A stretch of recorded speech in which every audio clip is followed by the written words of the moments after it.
স্বল্প সময়ের ব্যবধানে দুইটা আলোচনা করতেছি নিজেকে রক্ষা করার জন্য, কারণ there is a non-zero chance the US might get involved.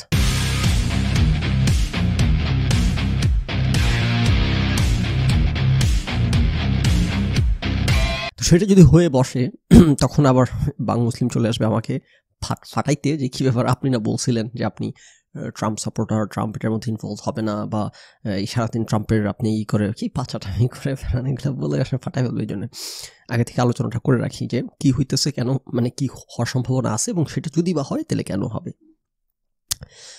তো এখন দেখেন, মানে আমরা তো আলোচনা করি ঘটনা যেভাবে ডেভেলপ করতেছে বা যেদিকে যাচ্ছে সেইভাবে করে, আমাদের কোনো সাইড নাই, দল নাই, রাইট? আপনার যখন সাইড থাকে তখনই না আপনি খালি থিরিং বিরিং করবেন। যেমন আপনি বিএনপি বা আওয়ামী লীগকে সাপোর্ট করেন, অনেকে যে প্রশ্নটা করেন বা বুঝতে পারেন না যে আমি যেভাবে আওয়ামী লীগকে গালমন্দ করতাম একইভাবে এনসিপিকে গালমন্দ করতেছি, একইভাবে বিএনপিকে গালমন্দ করি, একইভাবে জামাতকে গালমন্দ করি। মানে এটা কীভাবে সম্ভব? আমার যদি একটা সাইড থাকে তাহলে আমি যেটা হবে যে আওয়ামী লীগের বেলা চূড়ান্ত রাগ ক্ষোভ দেখাবো, আর নিজের দল বিএনপি, জামাত, এনসিপি যাদের ধারণা যদি হয় তাহলে আমি একটু মোলায়েম করে একটু নরম সুরে সমালোচনা করবো, কিন্তু সবাইকে একইভাবে কেন সমালোচনা করবো, রাইট? সো অ্যাগেন এটা বোঝার বিষয়টা হচ্ছে যে যাদের সাইড থাকে তারা হইতেছে পারে না একইভাবে করতে, তো যেই কারণে তাদের চোখটা অন্ধ হয়ে যায়, যে কারণে তারা বাস্তবতাকে দেখতে পায় না। আমাদের ব্যাপার যেহেতু সেরকম না, যে কারণে আমরা যা ঘটনা যেভাবে ঘটতেছে সেটাকে সেভাবেই দেখি, সেভাবেই বিশ্লেষণ করি। সো যখন ইউএসএ ইনভলভ হয় নাই, যখন ট্রাম্প আগ্রহী ছিল না এটাতে ইনভলভ হওয়ার, তখন সেটা সেভাবে আলোচনা করছি। এখন যদি বা ট্রাম্প আগ্রহী হয় তাহলে কেন, কি কারণে আগ্রহী হচ্ছে, সেই পরিবর্তিত পরিস্থিতি আমরা এখন আলোচনা বা ব্যাখ্যা বিশ্লেষণ করার চেষ্টা করব। এবং সেটার যদি হয় এমন কিছু ঘটে, নিওকন যেগুলো আছে, যেমন আপনার লিন্ডসি গ্র্যাহাম এগুলো তো চেনেন, রাইট? তো এরা ট্রাম্পের কানে পানি পড়া দিয়ে যাচ্ছে চরমভাবে, যে এটাই হচ্ছে সুযোগ ইরানকে হইতেছে একদম টেসে দেওয়ার, এবং হচ্ছে ইরানের পারমাণবিক গিয়ে এক চিরতরে ধ্বংস করে দেওয়ার, ইভেন রেজিম চেঞ্জ করার। নাও এটার দায় হচ্ছে ইরানেরও আছে, যে কেন হঠাৎ করে এরকম পরিবর্তিত চিন্তা ভাবনা শুরু হইতেছে, বা ট্রাম্পের কানে পানি পড়া দিচ্ছে, বা ট্রাম্পের কানে এরা যদি বা পানি পড়া দেয়ও ট্রাম্প সেটা অ্যাকসেপ্ট করবে, কারণ এরকম নিয়কন তো আছে, এরকম হক তো এরা তো সবসময় কানে পানি পড়া দিয়ে যাচ্ছে ট্রাম্পের, রাইট? সে তো এটা অ্যাকসেপ্ট করে নাই। আপনারা খবরে দেখবেন আজকে যে বা ইয়েকে, খোমেনিকে মারার জন্য হইতেছে ইসরায়েল ট্রাম্পের পারমিশন চাইছিল। খোমেনির লোকেশন ছিল ওদের কাছে জানা, ইসরায়েলের কাছে, পরে ট্রাম্প পারমিশন দেয় না। তারা কি আমাদের ইউএস অ্যাসেট অ্যাটাক করছে? বলতেছে না। তারপর বললো যে তাহলে আমরা কেন হইতেছে ইয়ে করবো, পলিটিক্যাল লিডারদেরকে মারবো, রাইট? আমরা হচ্ছে এখানকার অপারেশন চলতেছে নিউক্লিয়ার ফ্যাসিলিটি, নিউক্লিয়ার বা ইয়ের ব্যাপারে প্রজেক্টের বিরুদ্ধে, সুতরাং নিউক্লিয়ার ফিজিসিস্টদেরকে মারতেছে, এবং মিলিটারি অপারেশন, মিলিটারি লিডারশিপকে মারতেছে, রাইট? এটা অ্যালাউড ট্রাম্পের দৃষ্টিতে, কিন্তু পলিটিক্যাল লিডারশিপকে মারা ট্রাম্পের দৃষ্টিতে ইজ নট অ্যালাউড। যদিও নিউক্লিয়ার ফিজিসিস্টদেরকে মারা ইউএন কনভেনশন অনুযায়ী শুড নট বি অ্যালাউড, কারণ তারা সিভিলিয়ান, তারা মিলিটারি কেউ না, সো সিভিলিয়ান তো হত্যা করা যায় না। যেটা বলতেছিলাম যে ধরেন পানি পড়া তো ট্রাম্পের কানে দিয়ে যাচ্ছে, তাহলে এখন কি হইলো সেটা গ্রহণ করার একটা সম্ভাবনা বা আশঙ্কা আছে। সেটা হচ্ছে যে এখন ইরানের হইতেছে এই ধুন্দুমার ব্যর্থতা, এই অপ্রত্যাশিত ব্যর্থতা, এই অবিশ্বাস্য ব্যর্থতা, ইরানকে যে এইভাবে করে কাবু করতে পারবে এটা ইসরায়েলও প্রত্যাশা করে না। ইসরায়েলি লিডারশিপে নাকি ভেবাচাকা খেয়ে গেছে যে এভাবে করে একদম ইনক্যাপাসিটেটেড করতে সক্ষম হয়েছে ওরা। এখন পর্যন্ত ইরান হইতেছে তাদের এয়ার ডিফেন্স সিস্টেম চালু করতে পারে নাই। আজকে একটু আগে হচ্ছে 2000 না 2500 মাইল দূরে হচ্ছে রিফিউয়েলিং বিমান যে ইরানের, সেটাকে হইতেছে ধ্বংস করছে ইসরায়েল, প্রায় 2500 মাইল দূর থেকে। তো এত দূর পর্যন্ত মিসাইল গেছে, সেটাকেও ফালাইতে পারে নাই ইরান। এবং সেই রিফিউয়েলিং বিমান যেটা ইরানের ধ্বংস করা হয়েছে কেন জানি, ইরান এয়ার সুপিরিয়রিটি ফিরে না পায়। তো ইরান দাবি, ইসরায়েল ক্লেম করতেছে এয়ার সুপ্রিমেসি আর এয়ার সুপিরিয়রিটির মধ্যে তো একটা পার্থক্য আছে, ওয়ার্ড শুনেই বুঝতে পারতেছেন। সুপিরিয়রিটি বলেন বা সুপ্রিমেসি বলেন, সেটা এখনও ইসরায়েলের হাতে। তো এইভাবে করে যে ইরানকে ইনক্যাপাসিটেট করতে পারবে again, এটা কারোর হিসেবে ছিল না, স্বয়ং ইসরায়েলের হিসাবেও ছিল না। কিন্তু এখন যেহেতু তারা এরকম বাস্তবতা তৈরি করতে পারছে যেখানে ইরান এমনভাবেই কোণঠাসা হয়ে গেছে, এই সুযোগকে ব্যবহার করতে যাচ্ছে ইসরায়েল, এই সুযোগকে ব্যবহার করতে ট্রাম্পকে উদ্বুদ্ধ করতেছে। যেটা বললাম, ট্রাম্পের যদি ইনিশিয়ালি এরকম কোনো চিন্তাভাবনা থেকে নাও থাকতো, এখন এই ধরনের শয়তানি ওয়াসওয়াসা কানে ঢুকলে সেই ধরনের চিন্তা আসলেও আসতে পারে। again, যদি এরকম কোনো ঘটনা ঘটে, বদমাশগুলো যেগুলোর দল আছে, যেগুলো কানা, এগুলো এসে শুরু করবে যে এই যে দেখছে না, তার মানে ট্রাম্পের অল অ্যালং এরকম প্ল্যান ছিল, এসে শুরু করবে এগুলো ফাচ্ছামি করা। না, দেখেন আপনি, এগুলো ইভলভিং পরিস্থিতি, এগুলো র্যাপিডলি ইভলভিং পরিস্থিতি, এবং একটা ঘটনা আর একটা ঘটনাকে জন্ম দেয় এবং ক্যাসকেড ডাউন করে। আজকে ইসরায়েল যে ইরানকে আক্রমণ করবে, এটা কি ইসরায়েলের পরিকল্পনা ছিল অক্টোবর 7? না, সেটা পরিকল্পনা ছিল না।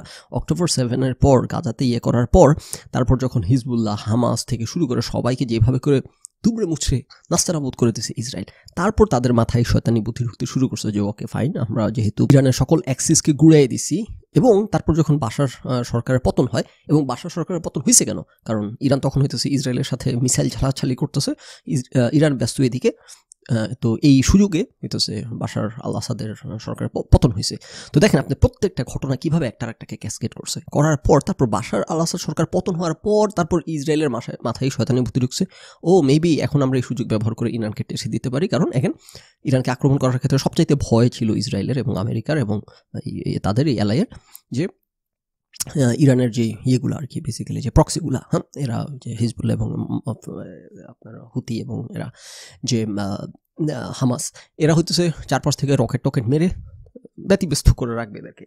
এটাই তো ছিল সবচাইতে বড় ভয়, ইরান তো অনেক দূরে। তো এদেরকে যখন সবাইকে ধ্বংস করে দিতে পারছে তখন তাদের মাথায়, ইসরায়েলের মাথায় চিন্তা আসছে, রাইট? তার মানে ডে ওয়ানে হয়তো তাদের এই মাথায় চিন্তা ছিল না, কিন্তু ঘটনা প্রবাহ তাদের ফেভারে যাওয়ায় তারপর তারা আস্তে আস্তে এরকম ভাবতে শুরু করছে। একইভাবে আমেরিকার মাথায় হয়তো এই চিন্তা ছিল না শুরু থেকেই, কিন্তু এমনভাবে ইরান নিজেদের অক্ষমতা দেখাইতে সক্ষম হয়েছে যে এখন শয়তানি বুদ্ধি ইসরায়েলের মাথায় আসছে এবং এখন ট্রাম্পের মাথায়ও হইতেছে। মানে ইসরায়েল তো চেষ্টা করেই যাচ্ছে, কিন্তু ট্রাম্প রাজি ছিল না ফুল ইন। এখন হয়তো বা ট্রাম্প রাজি হইলেও হইতে পারে বলে আমার একটা আশঙ্কা আছে এগেন এই পরিস্থিতির কারণে। কারণ এখন যেটা বলতেছে যে যারা ট্রাম্পের কানে পানি পড়া দিচ্ছে, যে এই অভিযানটা তো এত কিছু করার পর শেষ পর্যন্ত যে এই যে একদম আন্ডারগ্রাউন্ডে গভীর গোপন যেখানে এনরিচমেন্ট ফ্যাসিলিটি আছে সেগুলোকে যদি ডিস্ট্রয় করা না যায়, তাহলে যে এত কিছু করলো পুরো অভিযানটাই ব্যর্থ। কারণ তাহলে আবার ইরান পিছিয়ে গেছে শিওর, কিন্তু আবার এনরিচমেন্ট প্রসেস শুরু করতে পারবে। সো এই সুযোগে এমনভাবে ইরানের মাজা ভাঙা উচিত যেন তারা আর এটা ফিরেই না আসতে পারে। এখন ধরুন আজকে থেকে এক সপ্তাহ আগে ট্রাম্পকে এই কথা বললে ট্রাম্পের ধারণা ছিল, ট্রাম্প ভাবতো যে কেউ ভাববে যে ও ইরানকে ওই পর্যন্ত যাইতে হলে ইরানের সাথে যে এরকম একটা শেয়ানে টক্কর হবে, যে একটা বিশাল যুদ্ধ হবে, ইটস নট ওয়ার্থ ইট, বা এটা আমি করতে চাই না।